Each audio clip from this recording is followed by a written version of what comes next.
Buenas noches, bienvenidos. Buenas noches, buenas tardes o buenos días, depende en qué momento veas este video.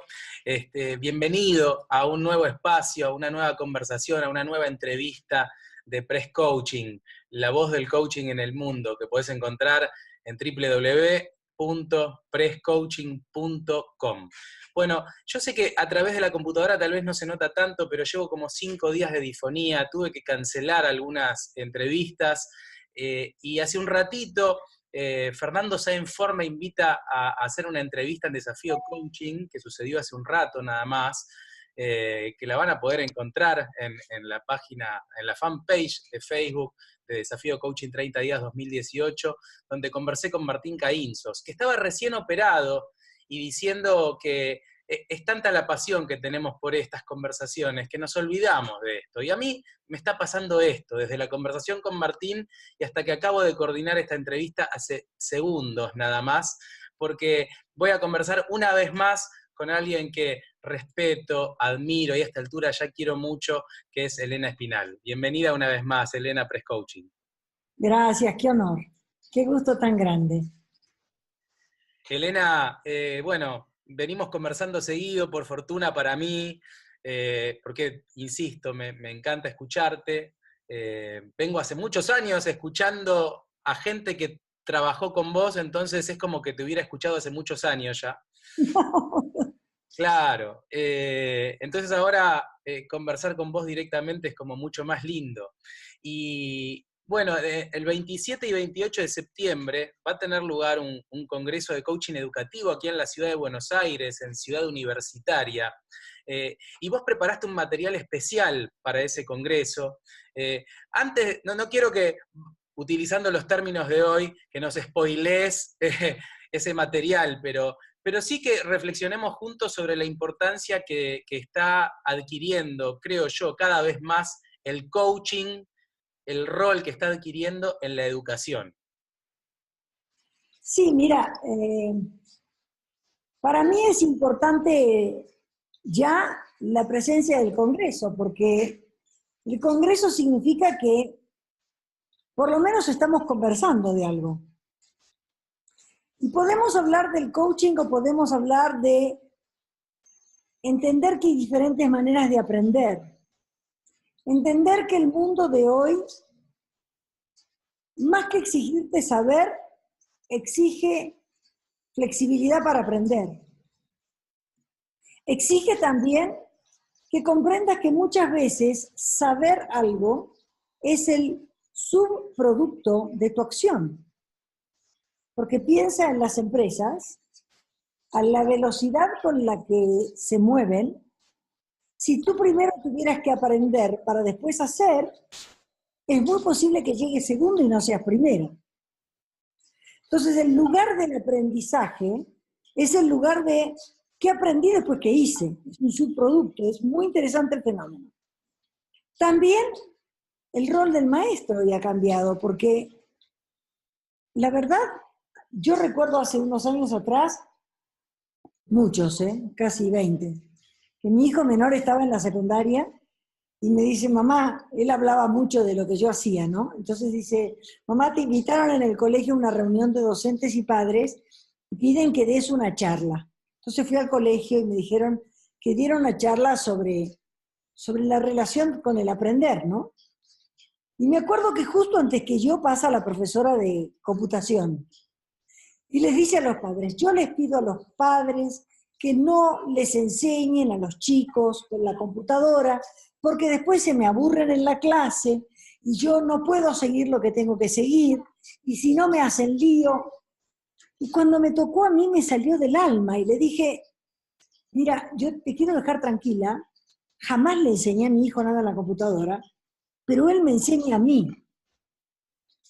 Él aprende solo, él no precisa un maestro que le enseñe, lo hace intuitivamente. Y hoy te diría, con los iPads y con el teclado que se arrastra, yo he visto nietos de 1 año y medio elegir sus juegos, aplaudirse solos, reconocer los símbolos. O sea, si quieren un mejor ejemplo de que la gente aprende sola, ahí está, ¿no? La segunda cosa es, hoy todo lo que antes el maestro tenía que decir en clase está en Google, está en las redes, está disponible. Entonces, ¿cuál es el rol del maestro hoy? Yo no lo sé, pero yo creo que es un gran tema a discutir. Entonces, ese es uno. El segundo es, si ese es el rol del maestro, ¿podemos empezar a hablar de empoderar a los alumnos? ¿Podemos empezar a hablar de que tal vez nosotros hemos creído que el poder lo tenía el maestro y no el alumno? ¿Y cuándo te dicen ya no eres alumno, ahora usa tu poder? Porque después vemos gente adulta que ve a alguien mayor o que tiene una cosa parecida a un maestro o a un padre y se somete. Entonces, ¿cuándo los vamos a educar en el poder? Yo creo que estamos en un momento trascendental. Realmente creo que hoy la educación, ¿cómo está planteada? No es lo que va a hacer que los niños que hoy están en el colegio sean exitosos en su vida laboral, profesional y de ciudadanos en 20 años. No los estamos preparando para ese mundo. Entonces, ¿cuáles son las capacidades? ¿Por qué no lo hablamos?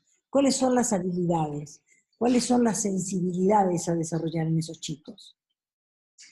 ¿Qué tendría que mirar un maestro?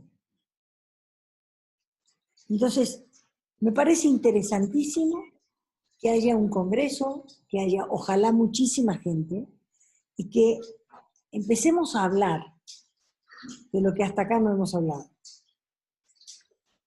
Porque creando esos espacios de conversación es la manera en la cual vamos a poder crear un futuro diferente para la educación. ¿Sabes? Creo que estamos ante dos desafíos en paralelo, tomando un poco esto, esta anécdota que contabas del aula y de la tecnología. Y yo creo que un desafío es justamente no resistirnos, sino incorporar la tecnología, amigarnos con ella y aprender a convivir con la tecnología dentro del aula.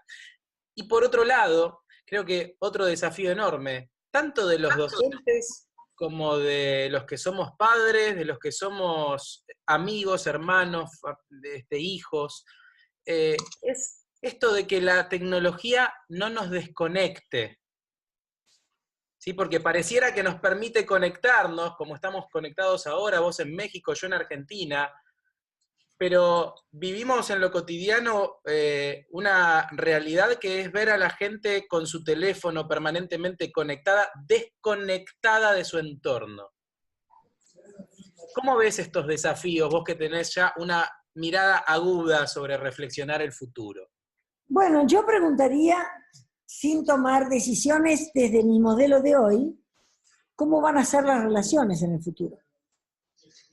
¿A qué vamos a llamar relación? Lo que también sé, y alguna vez lo he discutido con mis hijos por mis nietos, es, hoy las jugueterías se están cerrando. Los chicos no juegan con juguetes, los chicos juegan con el iPad o con el teléfono.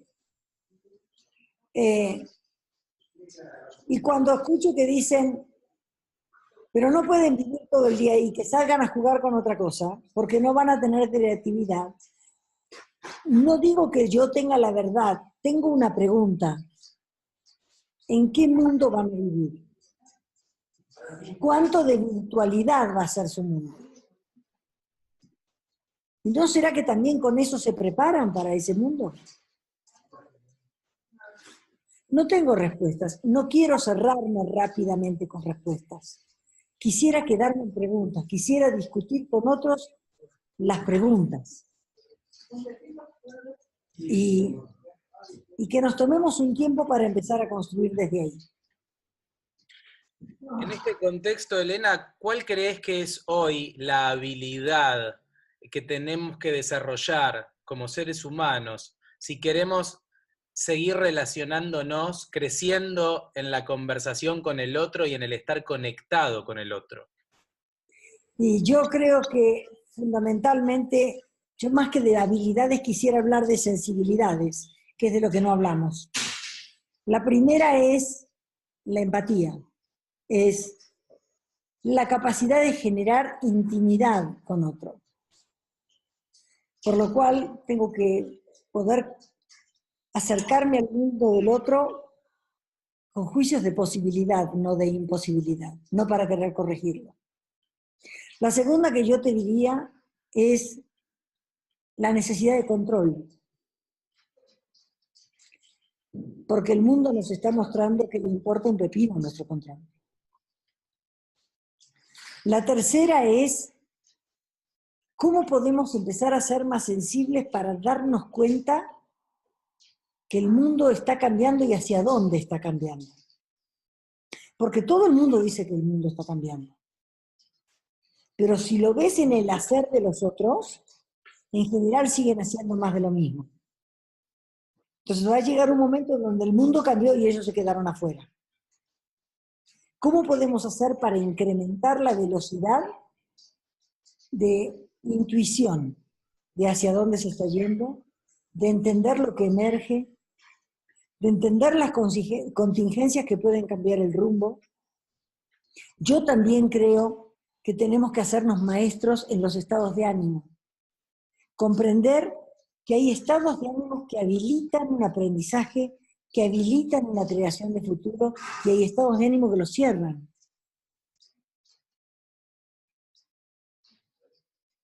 Yo creo que es muy esperanzador, Elena, saber que hoy hay proyectos de ley que contemplan incluir la educación emocional en la educación. Me parece genial. Yo te diría emociones y también diría estados de ánimo. Porque los estados de ánimo es mucho más grande que la emoción porque duran más, pero que están teclean una clara relación con el futuro. Y saber que las circunstancias, y lo digo especialmente para la Argentina, las circunstancias son lo que son. Nuestra interpretación de las circunstancias es lo que genera, es la que mueve nuestras acciones.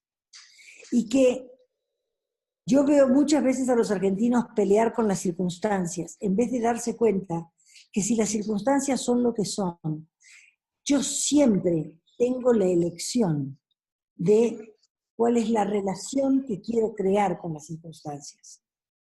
Y de acuerdo a la relación que yo quiera crear con las circunstancias, voy a empoderarme, encontrar posibilidades o hundirme. Se confunde lo que ocurre con el juicio que yo tengo sobre lo que ocurre. Y me olvido que el juicio lo puedo elegir. Bueno, tenés muchísimos años de docencia.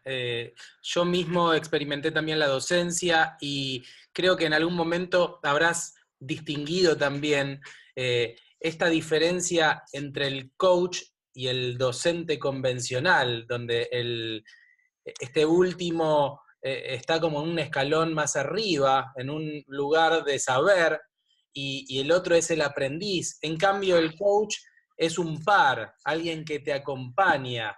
Entonces, en este sentido, ¿cómo ves, como para ir cerrando la reflexión de el rol del coach en la educación? ¿Podemos los docentes ser coaches al mismo tiempo?